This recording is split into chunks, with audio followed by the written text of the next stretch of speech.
Welcome to the Shreveport Connection with Tommy. This video is on your SmackDown results for May the 15th, 2020. Birthdays got from the 13th through the 16th. Glacier, who was born 1964 on the 13th. Jimmy Wang Yang, 1981. Scarlett Bordeaux, 1991. May 14th birthday, Tennessee Lee, 1951. Dr. Death was born 1960. Vader was born 1955. Zack Ryder, the Internet Champion of the World, 1985. May 15th birthdays, Kevin Von Erich, 1957. Farouk Ron Simmons, damn, is say so, 1958. Tom Lawler, 1983. And the Godfather on he was born on the 16th, 1961, the day I'm doing this video. And Mike Kanellis, 1985. This week's backstage, it was announced that Sami Zayn was not able to compete in the ring. This was reported on Thursday night. WWE Intercontinental Championship is now vacant, and there will be holding a tournament to determine new champion, which will begin on SmackDown. The bracket is yet to be announced, but stay tuned for the results later in this video.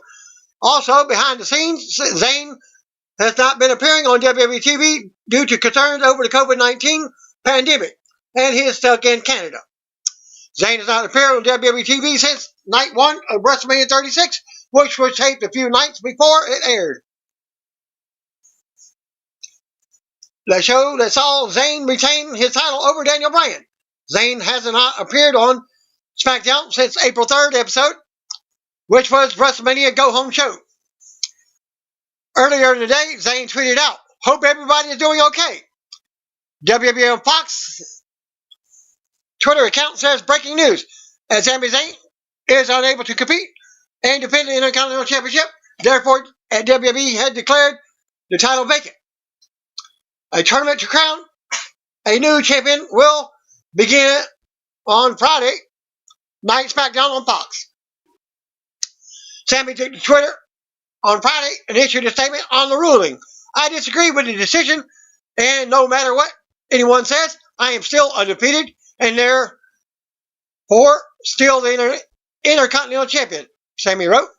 Sami has been away from WWE action since WrestleMania 36 tapings, where he retained over Daniel Bryan in his first title defense since winning the champ at Elimination Chamber on March 8th. And it has been reported that Sami chose not to attend the WWE Performance Center tapings due to health concerns he had with working during the coronavirus pandemic. WWE told employees a few months back that they did not have to work during the COVID-19 outbreak if they didn't want to, and that decision would not be held against them in the future. First two matches have been confirmed for a tournament to crown new Intercontinental Champion, which will begin during SmackDown on Fox episode. Elias versus King Corbin and Daniel Bryan versus Drew Gulak will air on SmackDown as first two announced tournament matches. According to PWInsider, no word yet on tournament format or when the finals will take place. But you should know more during the show. Former WWE superstar Eric Rowan is going under the name of Joseph Roode, has released his first post-WWE merchandise through Pro Wrestling Tees. Rowan, who will still be using Eric Redbeard name moving forward, makes a reference to his WWE gimmicks and his WWE departures with the $24.99 t-shirt. The recycled t-shirt features the word in all caps above the sheep mask logo. The logo has the following words inside the circle, which are referenced to his WWE gimmick: Spider, Brother, Firefly, Genius.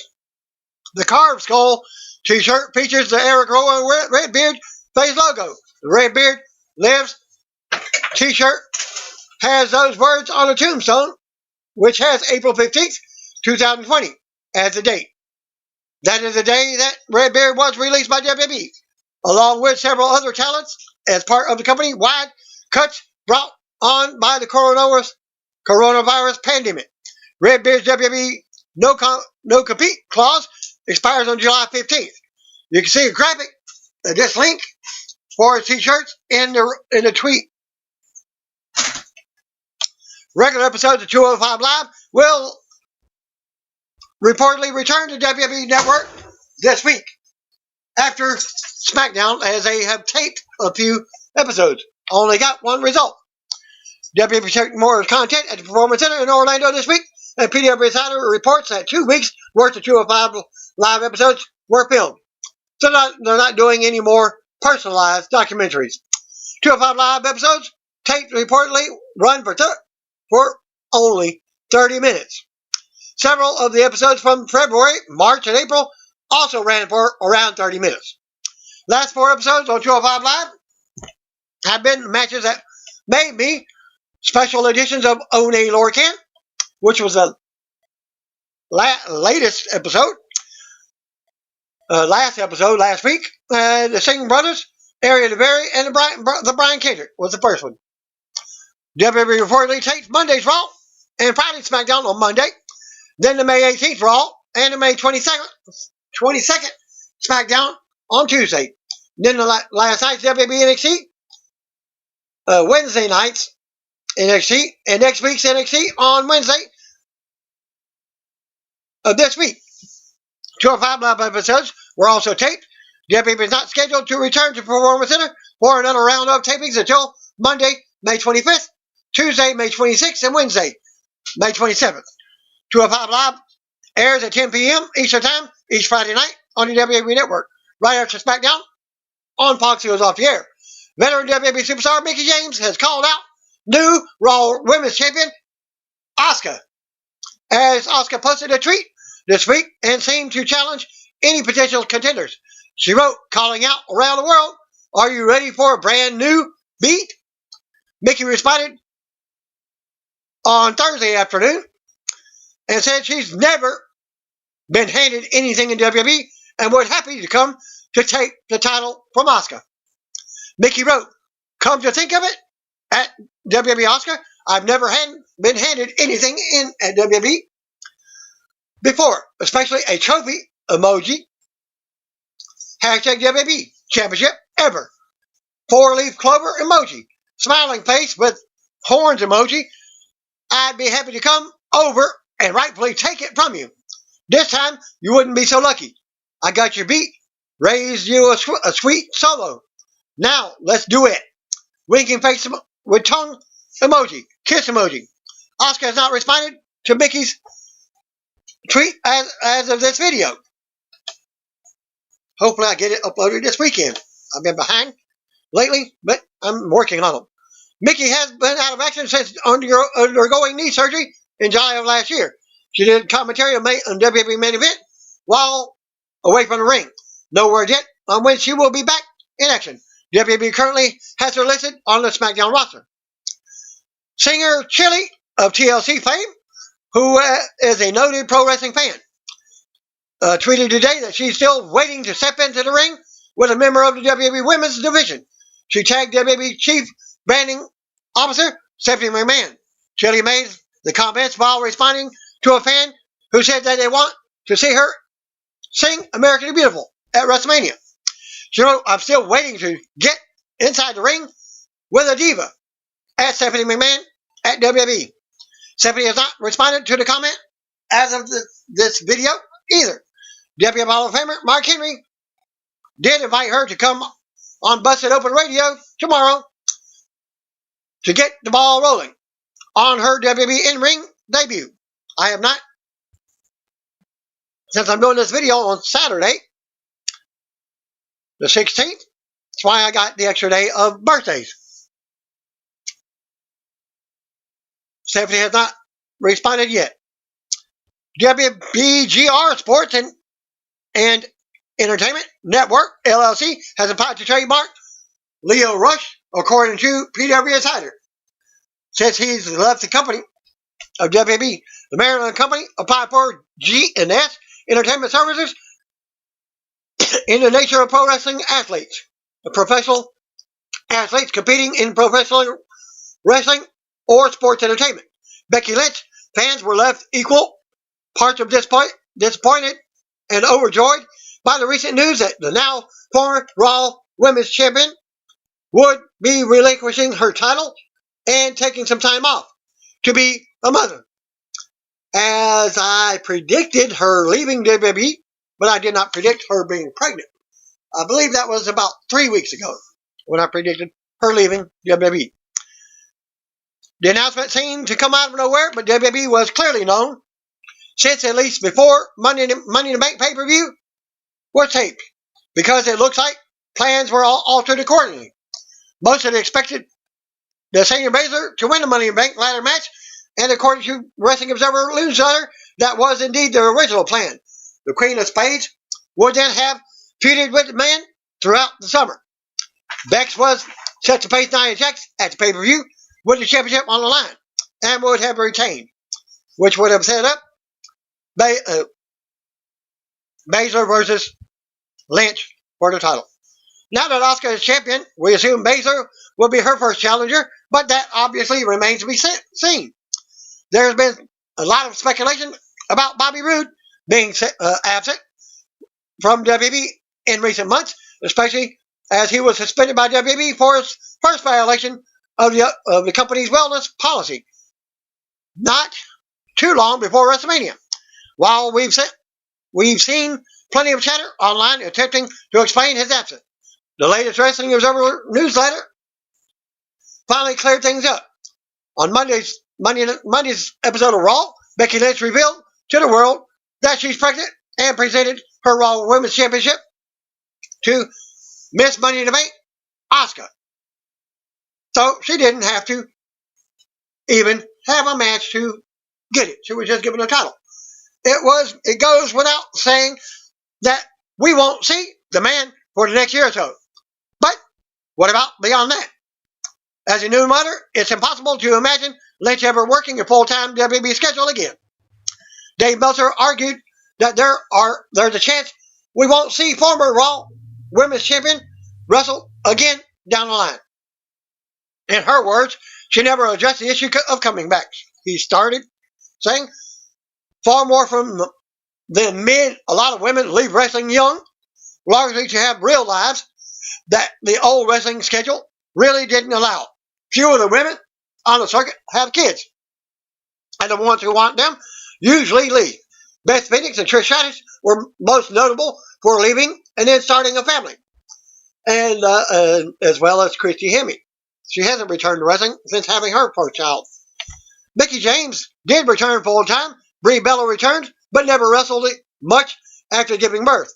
This was the first time in America pro wrestling when a major league promotion world champion vacated her title due to pregnancy.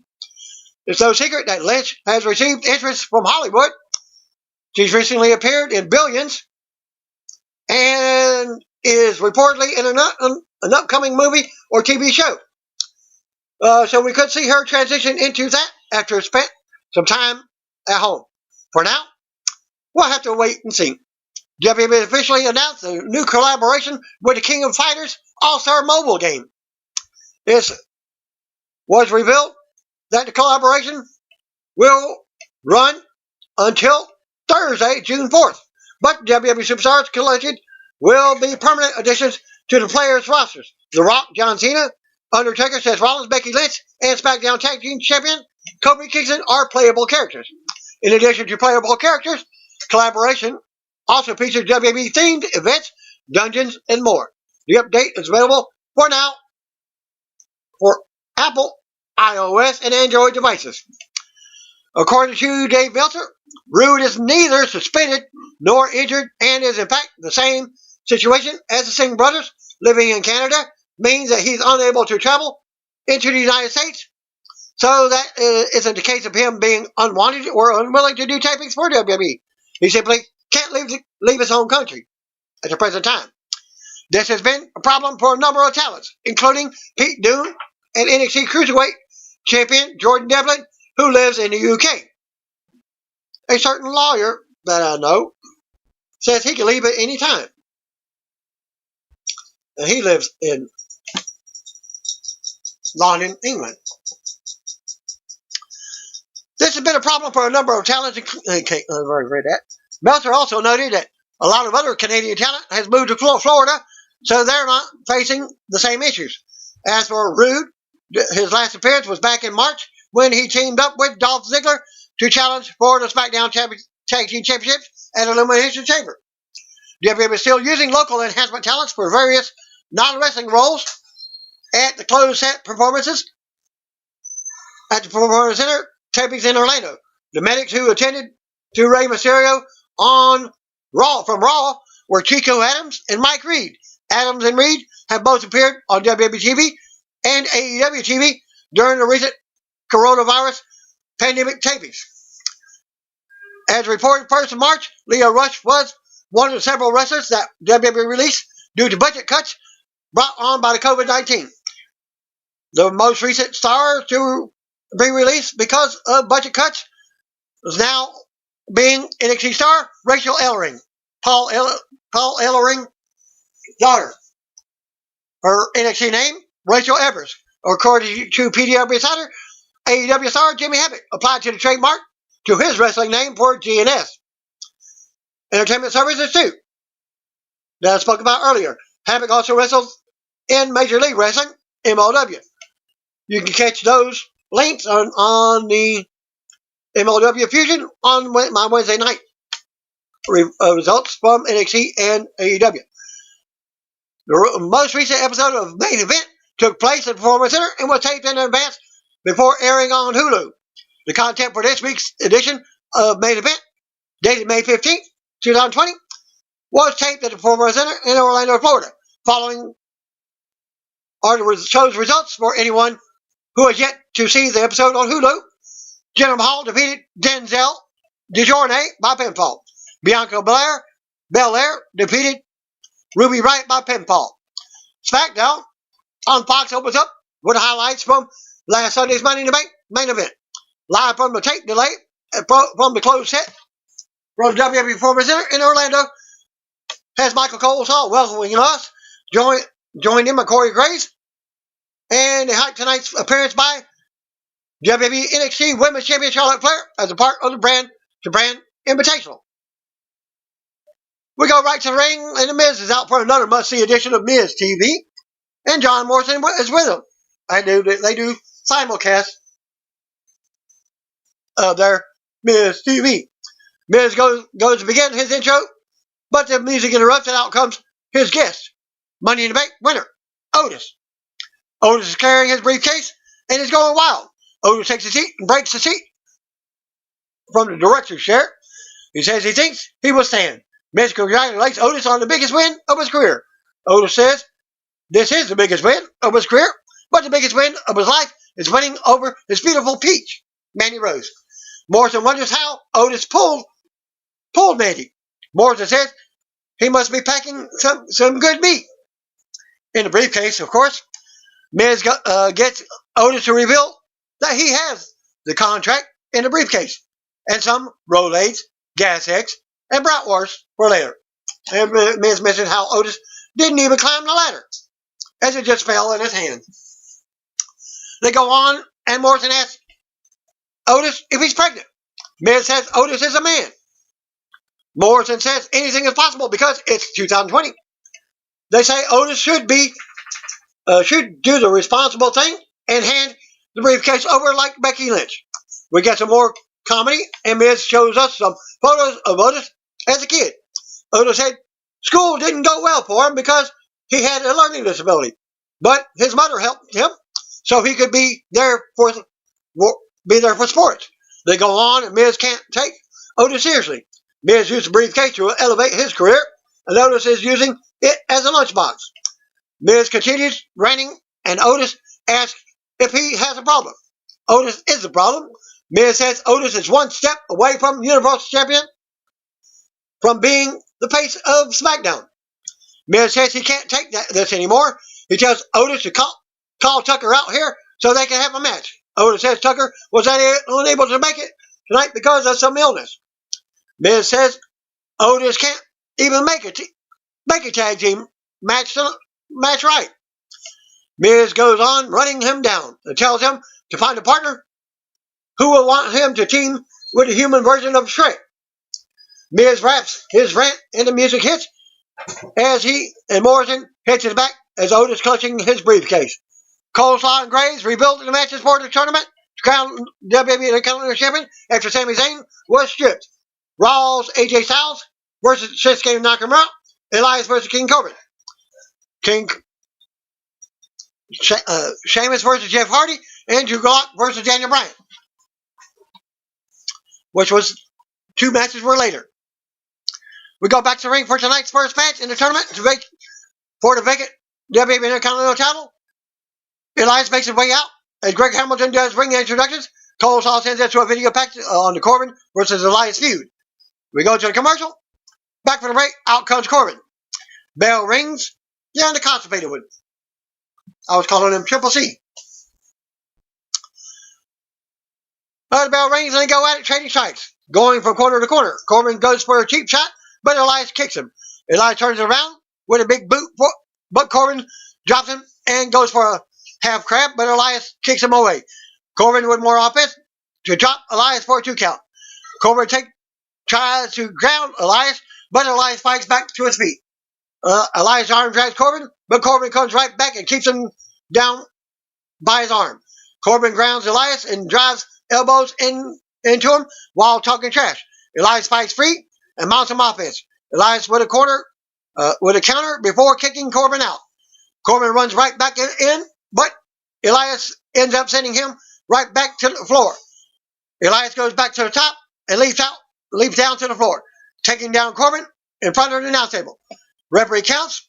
Corbin turns it around on the floor and sends Elias into the barriers. Corbin rolls Elias back in and breaks the count. Corbin backs over to get Elias' guitar. Corbin starts playing the guitar, or trying to, in front of the announcers. Only shums a couple times. Corey Graves even says, that was good. That was great. Not to me, it wasn't. Elias runs over and drops him. Elias loses it and sends Corbin into the steel ring steps. Then the ring post. Elias throws Corbin over into the timekeeper's area. Elias stands tall as we go to commercial. Back from the break, Elias has Corbin down. Elias keeps control and goes up top to walk the ropes. Undertaker style. Corbin knocks him off and sends him to the floor. Corbin unloads on Elias at the announce table as the referee counts. Corbin brings him back in for a close 2 count. Elias takes it back to the corner, and the referee warns him. After all, you get a 5 count. Only got to 3, maybe. Corbin with more shots in the corner to keep Elias down while yelling at him. Corbin then elbows to the back of the head. Corbin with a right hand to the face to break free. Elias fights out of the corner, but Corbin decks him. Corbin charges, but runs out. Then right back in with a big clothesline. Elias still kicks out of 2, and Elias is frustrated. That's his classic move set. Corbin with a big short arm clothesline in the middle of the ring, and then another. Corbin yells at Elias while he's down. Elias blocks the 3rd clothesline and nails a neck breaker. Elias gets up and unloads with strikes to Corbin in the corner. Referee pulls him off, and he goes right back with an attack. Elias with a big clothesline as it continues to get fired up.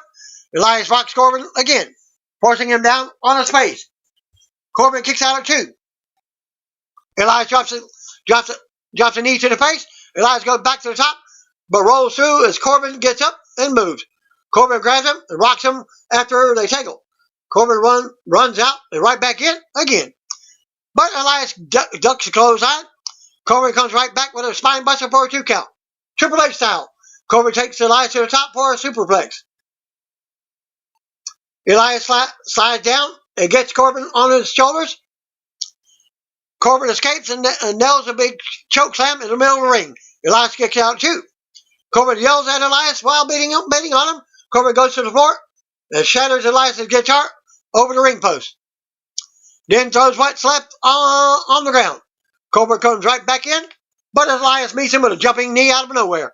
Elias rolls Corbin up for the surprise win out of nowhere and advances in the tournament. Corbin didn't even believe it himself. It's like a fast count. No. 1, 2, 3.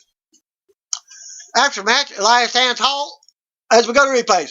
Still to come segment, Drew Gulak versus Daniel Bryan in another tournament match. Next NXT Women's Champion Charlotte Flair will be here tonight. We see Otis backstage walking with a briefcase. Sheamus approaches and Otis asks him about being his tag team partner for tonight. Sheamus acts like he's going to, but then says, not a chance. Vince McMahon style. Like, no chance in hell. Sheamus walks off as we go to commercial. Otis backstage again stressing over a tag team partner. Mandy Rose walks up and asks how he's doing. Not good, he says. Tucker isn't here and he can't find a partner for The Miz and John Morrison. Rose suggests he asks Braun Strowman because he's the Intercontinental Universal Champion. Handing to him. Otis says she's a genius. He walks away to ask Braun, but he comes back for a kiss from Rose. Mystery Hacker interrupts with another video from his desk. Not much of a desk because it's only a spinning chair, office chair. The shadowy figure says they want to know who he is. He turns around in his chair, but we still can't see his face. Who's under the hood? He says he is everyone. He sees everyone. He hears everything. He is the truth, and no one is safe. He presses a button on his control panel, and we see various superstars appear on his screens. Otis approaches Braun Strowman backstage, and they both congratulate each other on winning at Money in the Bank. Otis asks Braun to team with him tonight. Braun asks if he's asking for a partner or just to get him in the ring to cash in. Otis insists he's not planning that.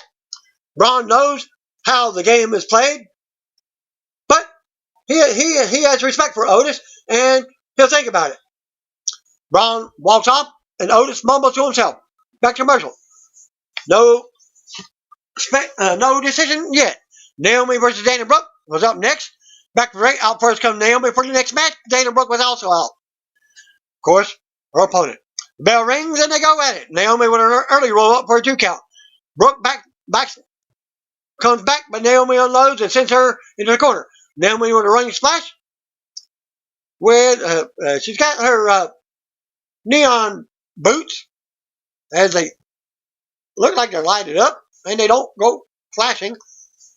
Brooke comes back for another roll up. Brooke then ducks a big kick and drops Naomi. Brooke with some more offense. Brooke goes for the back elbow into the corner, but Naomi sweeps her leg out. Naomi goes up top, hits crossbody, but can't get the pin. More back and forth now. Brooke counters a move and falls down on Naomi to get the pin and the surprise win. And Naomi was shocked as well. Just like Corbin. And they're both face for right now. After the match, Dana stands tall and celebrates her as her music hits. Naomi looks shocked and disappointed in the ring. Brooke makes her exit while celebrating. Not much of a celebration. And she just like her own shock out of that. I won. Telecom segment. Charlotte Flair is here. Back to commercial. Back for the break. We get another video package of Becky Lynch's pregnancy announcement. We go back to the ring. Out comes NXT Women's Champion Charlotte in street clothes. Flair calls herself the hardest working woman in the business. She says she's working all 3 brands because the numbers were crunched and it was determined that people want more Flair. She says Fox took advantage of the brand invitation to get her tonight. She goes on putting herself over until the music interrupts. Out comes Sasha Banks and SmackDown Women's Champion Bayley. Flair won't look at Banks and Bayley as they head to the ring. Banks would say, it's nice to see Flair, but she's a role model now and doesn't lie. They both mock her with several woos at Flair. They remind us of last time we saw Flair when Bayley beat her for the title. Flair talks down to her and picks on her hairstyle. Bayley touts herself as the first Grand Slam champion. She tells Flair to go back to NXT and give the youngsters something to look up to. Or go back to Raw and keep beating Liv Morgan. Bayley keeps bragging on and tells Flair to get the heck out of her ring. Right now. Flair says some things never change. She says Banks made Bayley relevant when she was NXT Women's Champion, and now Banks is the only reason Bayley is SmackDown Women's Champion. Flair tries to create issues between the two, which was working momentarily, saying that she can't believe Banks could just being an afterthought in Bayley's corner. Bayley tells Flair to shut up because she could never understand a friendship like this. Flair asks for someone in the truck to cut Bayley's mic so Banks can talk. Bayley says, enough talking. She's ready to fight. Champion versus champion. Flair says Fox would love to have her on their show again. So challenge accepted. Flair tells Banks to think long and hard about this. Are you your own woman or just Bayley's lackey and happy being an afterthought? Flair delivers a woo to taunt Banks and her music hits. Banks wasn't happy about it. Flair makes her exit as Bayley talks some trash. Banks and Bayley show solidarity, but Banks looks bothered about something. She's probably tired about Bayley running her mouth, butting in, because Banks can talk for herself. Kayla Braxton approaches Braun Strowman backstage and asks him, warming up is a sign he will team with Otis tonight. Braun says he's still thinking about it. This is just how he chews on things. Back to commercial. Forgotten Sons are backstage. Jackson Riker, Steve Cutler, and Wesley Blake. Riker talks about how they chose to fight for their country, but the people failed to welcome them with open arms when they came home. So they will welcome everyone with closed fists. Renee Young's backstage with The Miz and John Morrison. And they take shots at Otis and then Braun Strowman. They dance and sing their ways away. Hey, hey, ho, ho. Boring. Coleslaw and Graves gives us a look at the Intercontinental title tournament bracket. There will be a WWE digital and social features on AJ Styles throughout the week to explain why he's going for the one title that has eluded him. Intercontinental title tournament match. Daniel Bryan versus Drew Gulak. I don't understand this because Daniel Bryan's contract is up by the end of this month. Spoiler alert.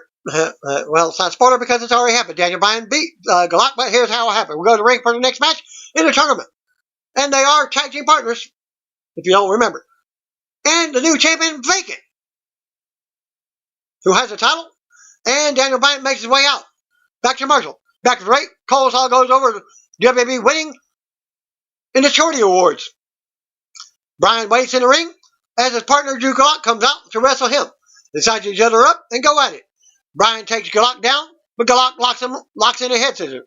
More back and forth as they get to their feet. Bryan takes Gulak down by the arm and they trade holds again. They go on and lock up again. Bryan takes Gulak back down and they roll around on the mat.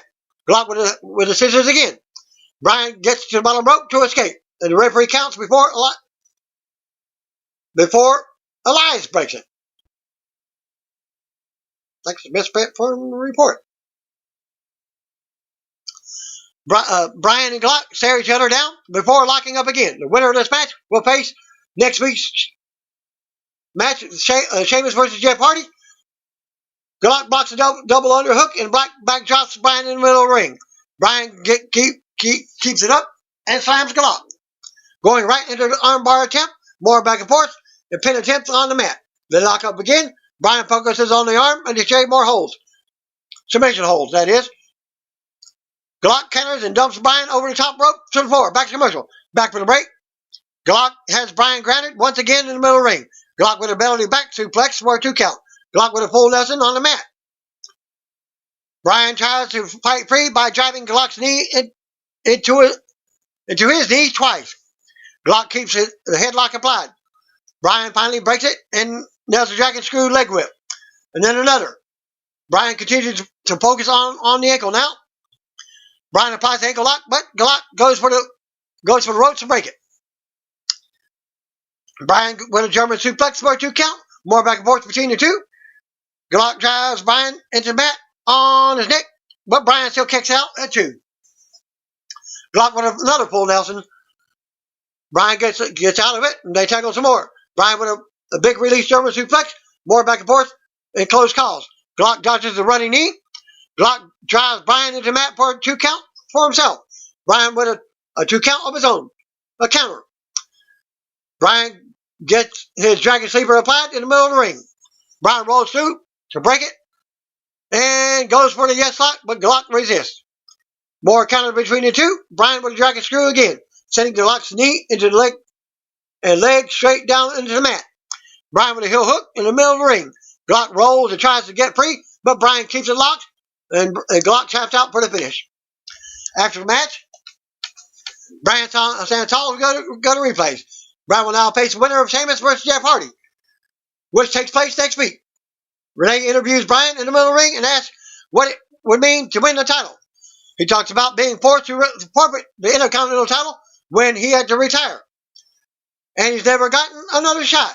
He's always wanted to make the title, the title of SmackDown and defend it every week. He wants that title to represent the absolute greatest wrestler in WWE. And he thinks that's him. Renee congratulates Bryan, and his music starts back up. Bryan offers his hand back to Glock, and they shake. And they embrace with a hug. So the comes segment, Otis and partner versus Miz and John Morrison. Coleslaw leads us to a video package on WWE and Make-A-Wish Foundation. You know who the Make-A-Wish King is, and that's John Cena. You can't see me. Back for the break, Coleslaw announces the following for next week. Charlotte Flair versus Bayley, plus Otis and Mandy Rose versus Sonya Deville and Dolph Ziggler. Speaking of those who were those who were shown backstage. And they're going to humiliate Mandy Rose and Otis next week, so they speak. And Dolph doesn't say a word as Deville goes on and predicts Rose will be barefoot in a trailer, cooking dinner for Otis and a bunch of kids one day. Deville goes on about how Rose will never have the skill or mind she does. She still has lots of plans to ruin Rose's life. Deville calls Rose a B word and blows her a kiss. That was it. The Miz and John Morrison versus Otis and Braun Strowman. Their main event. Miz and Morrison were out first. Otis was out next with his briefcase.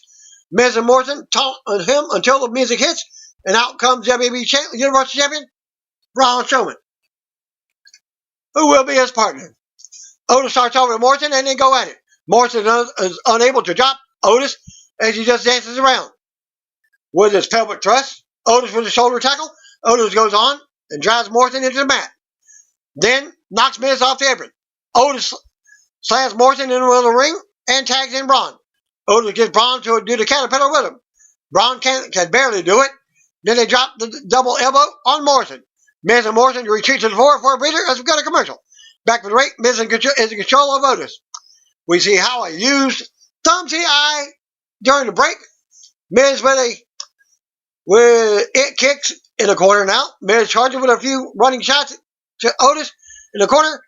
Otis is stunned, and Miz goes up top, hits the axe handle. Miz drops Otis and yells out as Strowman stares him down. Miz with kicks while Otis is on his knees now. Otis takes him and starts to get up, but a kick to the face puts him back down. Miz covers for a 2 count. Strowman reaches for the tag, but Miz grabs Otis with a chin lock.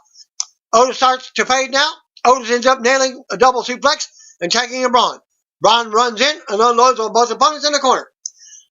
Strowman splashes Miz and launches him across the ring out of the corner. Strowman runs around the ring after Morrison, who hops the barrier to safety. Braun keeps running and levels Miz. Braun brings Miz back in, and Morrison isn't there for him to tag. Braun charges, but Morrison makes a tag and moves Miz to safety. Morrison unloads on Braun, now with kicks and punches. Braun is stunned. Braun grabs Morrison out of nowhere and delivers a power slam in the middle of the ring and pins him for the win. After the match, Strowman stands tall as the music hits. Otis joins him in the ring. Otis raises the briefcase while Strowman raises his title in the air. We got a replay. Strowman and Otis have their celebration interrupted as Mandy Rose comes out to her music. Braun is distracted. He turns around to Otis possibly getting into position behind him for a potential cash-in. Nope. Otis says he was just messing around. Just doing it for the laugh with the big man. Braun stares him down for a second. Otis hugs Mandy and picks her up as Braun raises his title in the air. Braun's music hits again, and Otis starts headbanging. SmackDown goes off the air with Rose, Otis, and Strowman in the middle of the ring. And Rose was trying to hit to him. Well, yeah, go ahead and cash in. Wasn't working. Well, that ended SmackDown 205 Live. First show of the taped edition of this week. Tony Nese versus Gentleman Jack Gallagher. Tyler Breeze versus Hootie Miles. Those two matches were the show. And the show was only 30 minutes now, by the way. Used to be 3 matches and an hour. Commentators Byron Saxton and Corey Graves. Welcome the fans to a brand new episode of 205 Live. First match of the night was announced. Tyler Breeze versus Hootie Miles.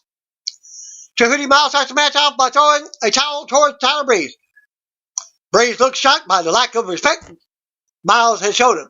He finds a way to put some respect into Miles by slamming him down on the mat with a spine buster. But his control doesn't last long. Miles has Breeze up in the corner. Miles throws in a few shots. Both men move away from the corner and head towards the center of the ring. Miles goes for an inside out. Miles kicks Breeze right in the midsection. Breeze turns it around with a supermodel kick. Breeze goes for the cover. Miles kicks out of 2. Miles sends Breeze down face first with a gut wrench.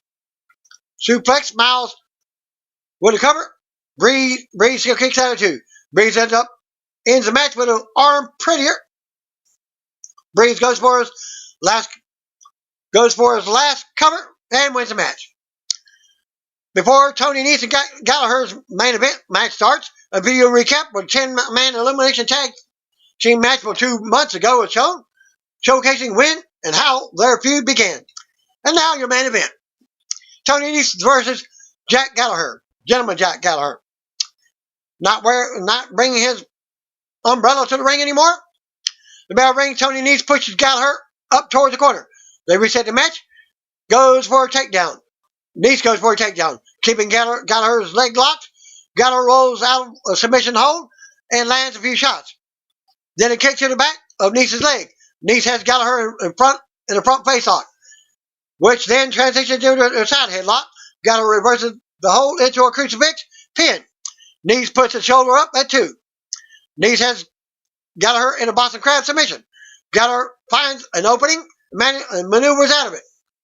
Gallagher slips out of his fireman's carry, but Nese finds a way to connect a middle rope moonsault. Gallagher gets caught with a sunset driver. Nese with another cover. Gallagher kicks out of 2. Nese finds himself in a daze after being hit with a powerful headbutt. Nese with a roll up. Gallagher kicks out. Gallagher counters with a roll up pin of his own. Nese barely kicks out. Gallagher smashes Nese with a rolling elbow. Gallagher covers and wins the match. That concludes this week's episode for 205 Live. Thanks for watching. That concludes my episode for my video of SmackDown 205 Live and the WWE main event. Peace out, brothers and sisters. If you don't know, just call me brothers and sisters.